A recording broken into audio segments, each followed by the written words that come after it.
While Europe was in its dark ages, great civilizations developed in West Africa. Inventive, sophisticated nations that were both politically and economically astute. At the time of his birth, Abdul Rahman's beloved Foutah Djallon rivaled any kingdom in its intellectual and spiritual development.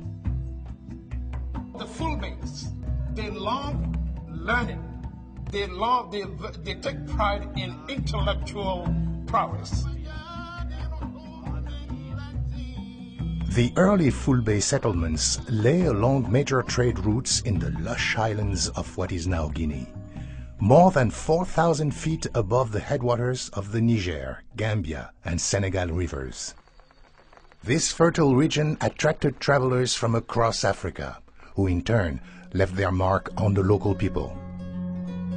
The Arabs, because they were nomadic people, they were always venturing out. So by the 10th century, you begin to get these movements into West Africa of merchants, people looking for places to make money.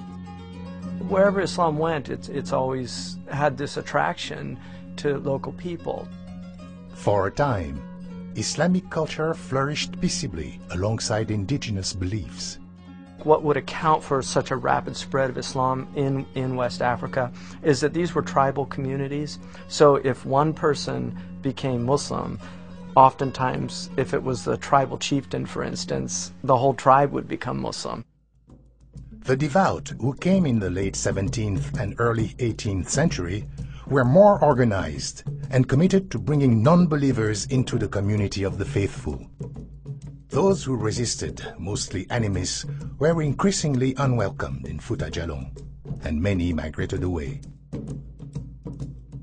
Finally, in 1725, Muslims founded the theocratic empire of Foutah Djallon.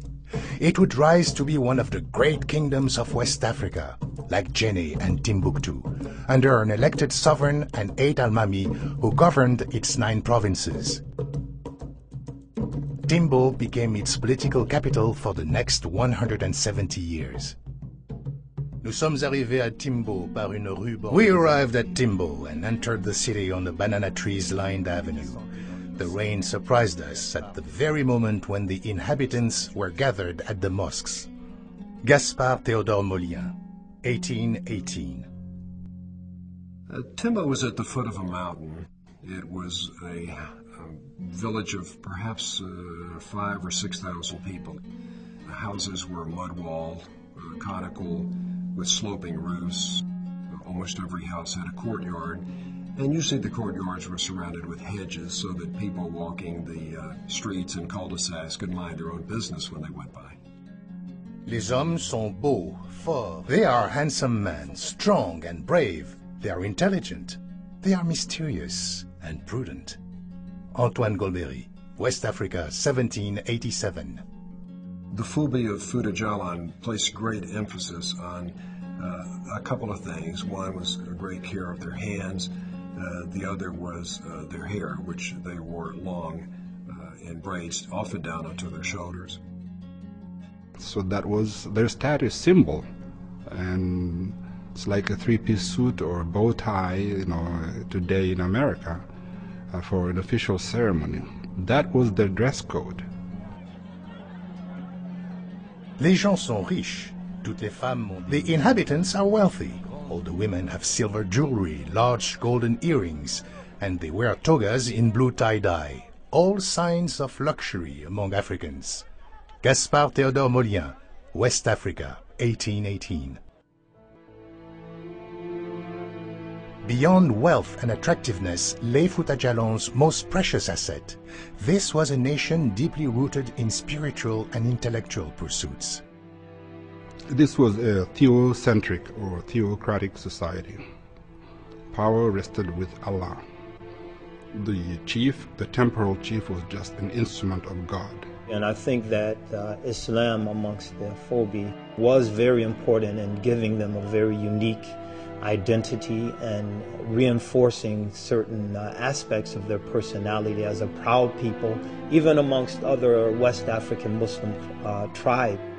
Foutah Djalon scholars wrote the only version of the Quran in Pulaar, the local language, while other indigenous literature developed using the Arabic alphabet. There were schools in almost every town, and the kingdom became a magnet of learning for nations in West Africa. Education was Abdul Rahman's birthright. Because he was the son of a nobleman, it would have been absolutely necessary for him to be not only literate, but erudite, and so he becomes a student of knowledge. Islam is a very literacy-based tradition. There's a lot of learning that has to happen. One has to be taught the Arabic, rudiments of Arabic, to know the prayer and to learn to recite the Quran and to be conversant with the literature, the sources of the religion. At age 12, he was sent, his father, noticing his aptitude for this, decided to send him to the large cities of the East so that he could continue his education. This meant traveling about 1,000 miles down the Niger River to the city of Jenne, which was an ancient sub-Saharan town, a market town of great consequence and a center of Islamic learning. We would consider it the Harvard of West Africa. This is where you went to sit with the cream of the crop. Those scholars would have held their ground in any intellectual circle in the Muslim world.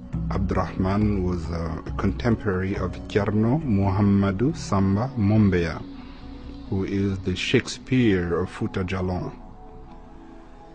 He may have known the powerful verses and poems of Thierno Samba, written in Pulaar, but entirely embedded in Islam. And it begins like this. Ya jom nanugol, hedo hala gorel, jayingel loungel si afala malal, iungel esaidu Muhammaduel, selenke lenyol futanke laral. Mombenke hodande e lash ariyanke to kappe e malikiyanke datal. Africa did produce men of learning. Africa did produce civilized, highly civilized individuals and societies. Africa did produce men of dignity and principle. And I think this is one of the very powerful points that the life and times of Abdurrahman Ibrahim drives home for us.